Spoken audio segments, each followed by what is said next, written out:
আমার অনেক কথা বলার আছে বন্ধু তোমার সাথে। একদিনেই বন্ধু হয়ে গেছি, যা বলার তাড়াতাড়ি বলো, রাত অনেক হয়ে গেছে। মনের কথা বলবো সবই এই না বাসরাতে। মনের কথা দিনের বেলা শুনি, এখন লাইট অফ করি। এই জানো, পাশের বাড়ির রোমিও ভাইয়ের তালাক হয়ে গেছে। তোমাদের কারণেই তালাক হয়। বিয়ের আগে যেরকম ব্যবহার করতে, বিয়ের পরেও যদি ওইরকম ব্যবহার করতে না, তাহলে জীবনে আর কোনোদিন তালাক হইতো না। তোমরা মেয়েরা বিয়ের পরে যে ব্যবহার করো, সেটা যদি বিয়ের আগে করতে না, কসম ছেলেরা জীবনে কোনোদিন বিয়েই করতো না। Bye bye.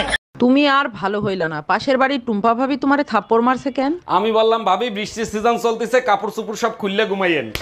ঠিক কাজ করছে, তোমার কপাল ভালো, জুতা দিয়ে পিটাই নাই। পুরো কথা না শুনেই মারো, রোদে শুকানো কাপড় খুলতে বলছি, তা নাহলে বৃষ্টিতে ভিজে যাবে।